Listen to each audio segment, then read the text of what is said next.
coming here by plane or by boat? Bus. Hi, I'm Dory, a solo traveler who finds beauty in the little moments of every place I visit. Through my lens, I share not just destinations, but the stories of the people, the culture, and the quiet magic in every journey. Mountains, diving into crystal seas, every vlog is a page from my diary. For those who seek meaning in their travels, welcome to the story. Good morning mga bebs! So for my third day, akong first stop kay diri sa #Limasawa Island. So next is Matukog Solar, munisipyo sa Southern Leyte, Limasawa Island. It's too early ha, it's 7 AM. Really peaceful here. Ang iyang vibes ka mo siyag Batanes tungod sa iyang ka-peaceful. Moto ko sa Boho Solar. Nindot daw dito ang overview. So, see it. So, ayun na nga. I arrived in my second destination. Locals recommend this place. Let's check here.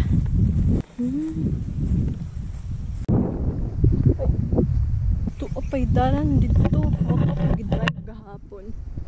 Tambay ta diri. So, I guess need na ko mobalik gamay kay murag nilapas na ko. Naabtan ako ang dead end sa Limasawa Island. So, I found a place. Dari ako magkaon akong breakfast. Like Batanes vibes mga bes. But of course, every province is unique. Hello mga bebs!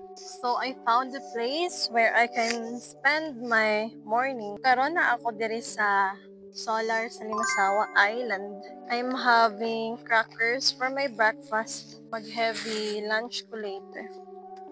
I think I love this little life. Yeah.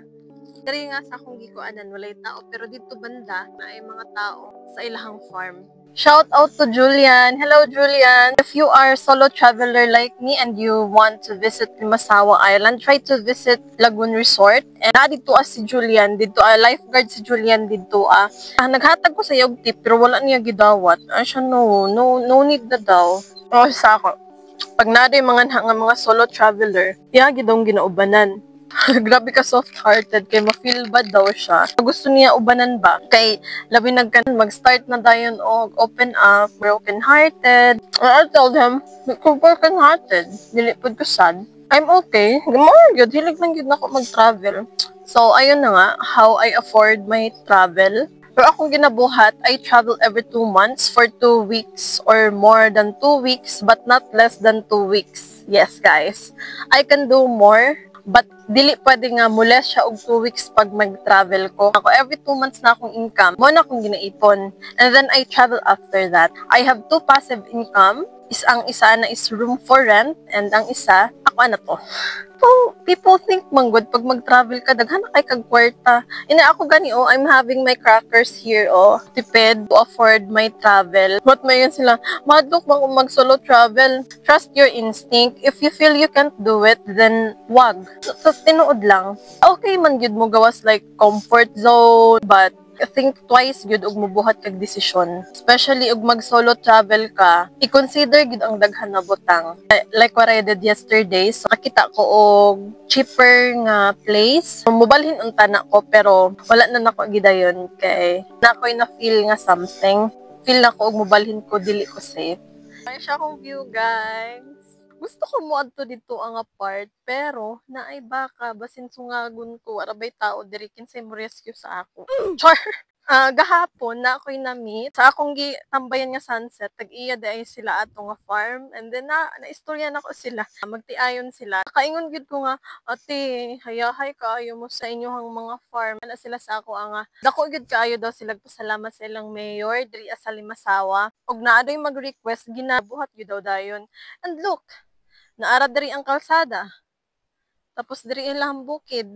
So, dali na lang yun. It's easy ra gyud kaayo. Sa una, mamatay ilahang mga pananom kay walay kalsada o nya need og tubig. Mga matay ang ilahang mga tanom. So, karon kinaa na may mga kalsada diri easy to access na. Mga private man siya diri, mga private property. So next na ko adtuan mga babs, my third destination sa kong ikatulo ka adlaw diri sa Limasaw is ang Tutoy Peak. Sikat na siya nga peak diri Kagahapon dito ko sa Badass for sunset, and then they said okay daw dito mag sunrise, but girl nag-alarm ko og 4:30 pero pag wala ko gi-stop rin ako akong alarm, nakatulog ko balik and nakamata ko 6 AM na. Unay problema. Sige lang. Buad na lang ko karon. Init siya pero let's try to check before I go back to Padre Burgos. See you mga babs! Hello mga babs! Na ako karon sa highest peak in Limasawa. Part ni siya sa Badass. So this is the view! Sobrang ganda! Wow! Kuya told me last night na kanang part diha is Surigao o Pintuyan. Makita diri Wala siya Surigao o Pintuyan. I'm planning to put 3 huts. Some of my friend from the States is also messaging me to come over and visit. This is gonna be my retirement place. Wow. Beautiful. So I went here last night for sunset. Are you the one that's sitting Yes down po, over there? yes po. I thought you were from here when I saw you last night sitting down over there. No po. Are you from Limasawa, sir? My mom is from here and I grew up in the Pacific region next to Guam. 3 hours flying from here? Yeah. Have you been there already? I haven't. I wanted to go there but I don't know how. See the trail right there, that way? See that line right there? Yeah, from here. If you want, you can go down. Is it allowed po ba to go there? There's no problem. Good thing on this island, everybody's friendly. And then if they know that you are just visiting over here, they're very welcome person. Private ba, sir? Yeah. Private? As long as they didn't fence it up and they didn't put a sign on it, so it's okay. As long as they can find out that you're a tourist, so they don't mind. I wanted to go there last night. Yesterday. Why didn't you? I don't know how to get there. Okay, let's go. If you retire in the city, every time you go out, you have to spend money. Over here, you don't need to spend much. Only food. You have your own place, so no problem at all. How about your mom, sir? She's been here all the time. My kids already have their own family. I got 2 apo already. I need to say I'm already old. How young are you, sir? What do you think? No, you guess. Like early 50s? Higher. I'm already 62 this year. Really, sir? Yes, I am. You look like early 50s. So that's why I take out my dentures so I look young.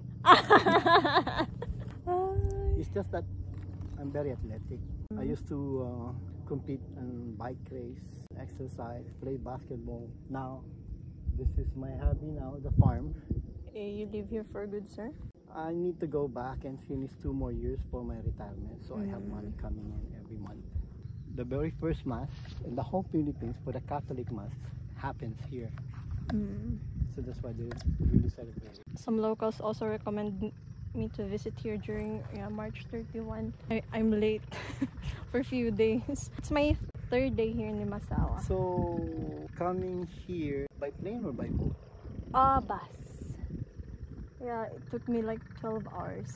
The bus going to Ormoc. Oh. From Davao. Is it safe though, going to Agusan? Ay, very safe po.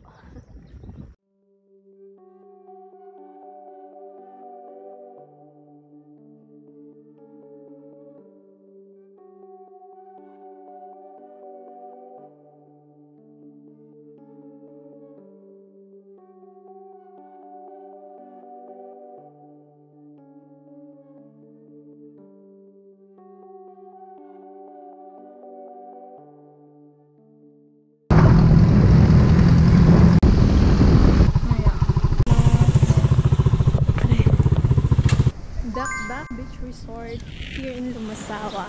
Isa niya siya sa mga famous here in Limasawa Island. Ano ilang mga rooms. Good for family and friends, like big groups. Ayan siya.